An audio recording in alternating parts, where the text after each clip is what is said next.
네, 안녕하세요. 데일리하드 이슈 김전입니다. 오늘도 특별한 소식 많이 준비했으니까요. 놓치지 마시고 영상 끝까지 확인해주세요. 네, 그럼 4월 7일 데일리하드 이슈 시작하겠습니다. 먼저 간밤 뉴욕 증시에서 주요 지수는 코로나19 확산이 진정될 수 있다는 기대감이 커지면서 주요 지수 모두 폭등하면서 마감했습니다. 이날의 첫 번째 미 증시 이슈는 바로 신규 확진자와 사망자 수 감소 소식입니다. 코로나19 확산이 가장 심한 뉴욕에서 신규 확진자와 사망자가 처음으로 감소했다는 소식이 전해졌습니다. 뉴욕주에서는 하루 동안 신규 사망자가 599명 증가했다고 발표했는데요. 전날에는 594명에 이어서 이틀 연속으로 600명 아래를 기록하고 있습니다. 이 미국 전체로 따지면 신규 확진자 수는 지난주까지만 해도 하루 3만 명 이상이었지만요. 전일에는 2만 8천 명 수준까지 떨어졌습니다.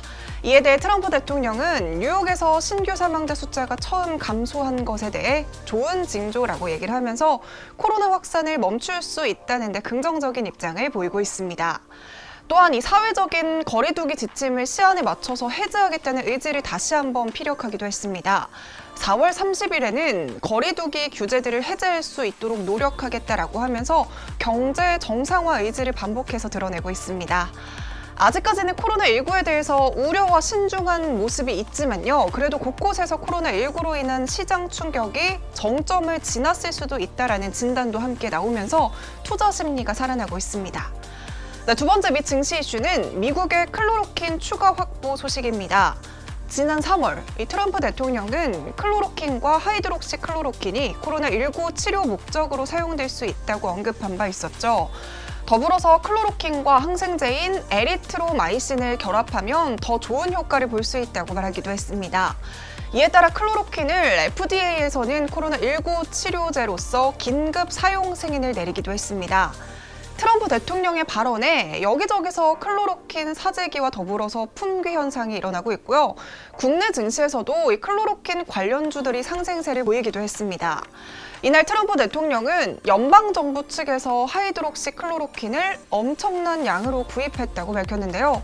무려 2,900만 회의 투약분의 하이드록시 클로로킨을 비축했다고 합니다. 하지만 여기저기서 비난의 목소리도 들려오고 있습니다. 이 클로로킨이 코로나19를 치료하는 데 효과가 있다는 믿을만한 증거가 없다는 건데요. 이 트럼프 대통령 역시 효과가 있을 수도 있고 없을 수도 있다고 말하고 있는 만큼 이 검증도 되지 않은 하이드록시 클로로킨 사용을 권하는 것은 부적절하다는 게 비판의 골자입니다. 네, 국내 증시는 코스피가 4거래일 연속으로 상승으로 출발했습니다. 오늘은 1,800선대에서 출발을 했는데요. 장중에 1,830선까지 회복하기도 했습니다. 코스닥도 1%대의 강세 속에서 출발했습니다. 자세한 장마감 지수는 화면으로 살펴보시죠.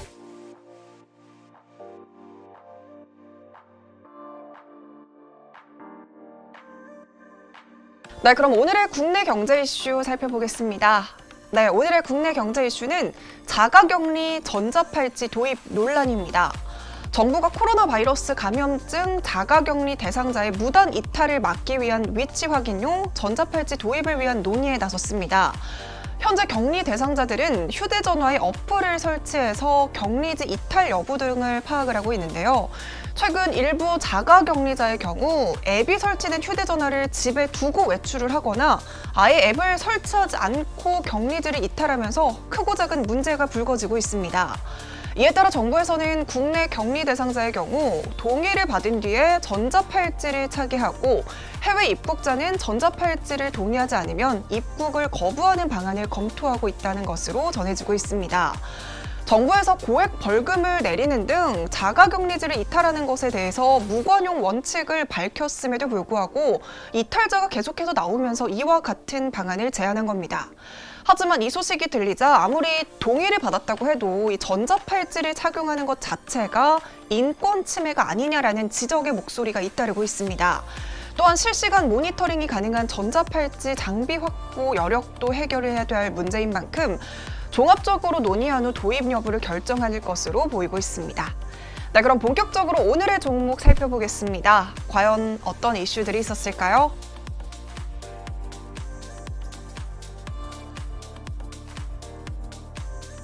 네, 먼저 첫 번째 종목은 삼성전자입니다.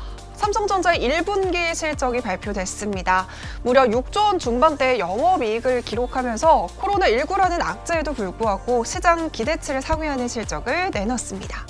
이 1분기 영업이익은 6조 4천억 원에 매출은 55조 원을 기록하면서 전년 대비 각각 2.73%와 4.98% 증가했는데요. 이 매출 상승을 이끌었던 부문은 스마트폰과 TV보다는 아무래도 반도체 부분에서 영업이익 전체 실적에서 차지하는 비중이 늘어났을 것으로 추정이 되고 있습니다. 아무래도 코로나19가 세계적으로 급격히 확산하면서 스마트폰과 TV 등 주요 세트 시장인 아시아와 유럽, 미국 등에서 수요가 큰 폭으로 줄어들었죠. 이 삼성전자 역시 스마트폰 출하량은 시장 기대치를 하회했고요. TV 패널 사업 역시 적자를 예상하고 있습니다. 하지만 이 반도체 부문에서는 모바일 시장의 수요 침체에도 불구하고 재택근무 확산이라던가 온라인 계약과 같이 서버 시장 수요가 급격히 증가하면서 오히려 수요가 늘어날 것으로 보고 있는데요. 작년 11월부터 서버 수요 강세 조짐이 보였었죠.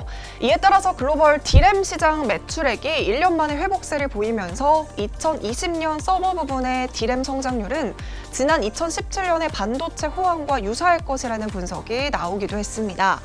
이렇게 반도체 산업의 호황에 SK하이닉스와 삼성전자의 주가가 크게 주목을 받으면서 SK하이닉스 주가는 10만 원대를 돌파하고 삼성전자 역시 6만 원대를 돌파하기도 했습니다. 따라서 이번 실적에는 작년 반도체 시장이 회복되는 시기가 겹치기도 했었고요. 코로나19 여파가 본격적으로 반영이 되지 않았기 때문에 예상보다 양호하게 기록됐다는 평가가 나오기도 합니다. 이 추후 실적 예상에 대해서는 메리츠증권 김선우 애널리스트는 구조적인 개선세는 지속될 것으로 예상을 하고 있습니다. 2분기에도 반도체 사업부 영업이익은 판가와 출하량의 동시 개선을 바탕으로 안정적으로 증가할 것으로 보고 있는데요. 최근에는 모바일 D램 수요 둔화 우려가 발생을 하고 있지만 공급 업체들의 생산 축소와 서버 카파로서의 전환이 발생하고 있는 만큼 급격한 수급 변화 가능성은 제한적이라고 보고 있습니다. 이 큰 그림에서 D램 업사이클은 2021년 중반까지 이어질 전망이고요. 코로나 사태에도 불구하고 평균 판가는 추가 상승할 것으로 전망하고 있습니다. 네, 두 번째 종목은 한진칼입니다. 정부에서 항공산업에 1조에서 2조 원을 지원하는 방안을 검토 중이라는 소식에 한진칼이 강세를 보였습니다. 정부는 코로나19 사태로 가장 큰 타격을 받고 위기에 놓인 항공사들에게 1조에서 2조 규모로 긴급 자금을 수혈할 계획이라고 하는데요. 대형 항공사의 경우에는 시장에서 자금을 우선 조달하고 부족한 부분을 정책금융기관이 보충해주는 방식으로 지원할 계획이라고 합니다. 항공협회가 국적항공사의 국제선 운송 실적을 기준으로 피해 규모를 산출한 결과 올해 상반기 국적항공사의 매출 피해는 최소 6조 4,451억 원으로 예상을 하고 있는데요. 항공업계는 정부의 무담보 처리대출 확대와 채권의 정부 지급 보증 등 대규모 정책자금 지원 확대를 요구하고 있는 상황입니다. 하지만 이 모든 요구를 다 수용을 할 수는 없죠. 그래서 정부에서는 대형 항공사의 경우 일시적인 유동성 위기 해소에 초점을 맞추고 지원하겠다는 방침입니다. 이 항공산업 자체가 고정비가 35%에서 40% 수준으로 비중이 굉장히 높은 산업입니다. 따라서 코로나19가 장기화될수록 버틸 수 있는 자금이나 기간 역시 길지 않은데요. 뿐만 아니라 항공사와 관광업, 지상조업 등을 포함해서 직간접적인 고용 인원만 해도 84만 명으로 이 일자리를 창출하고 있는 핵심 산업인 만큼 보호돼야 할 필요성이 크고요. 무엇보다 지금은 자금 조달의 문제가 가장 우선시되고 있는 만큼 이번 정부의 이 지원 방안이 항공업계의 숨통을 트여주기를 바라봅니다. 네, 이 소식에 오늘 한진칼 최고 23%까지 상승하면서 7만 600원에 시작했던 주가는 오늘 8만 6,200원까지 큰 폭으로 오르면서 마감했습니다. 네, 이렇게 오늘은 삼성전자와 한진칼 소식으로 데일리 하디슈 마무리하겠습니다. 네, 오늘도 시청해주셔서 감사합니다.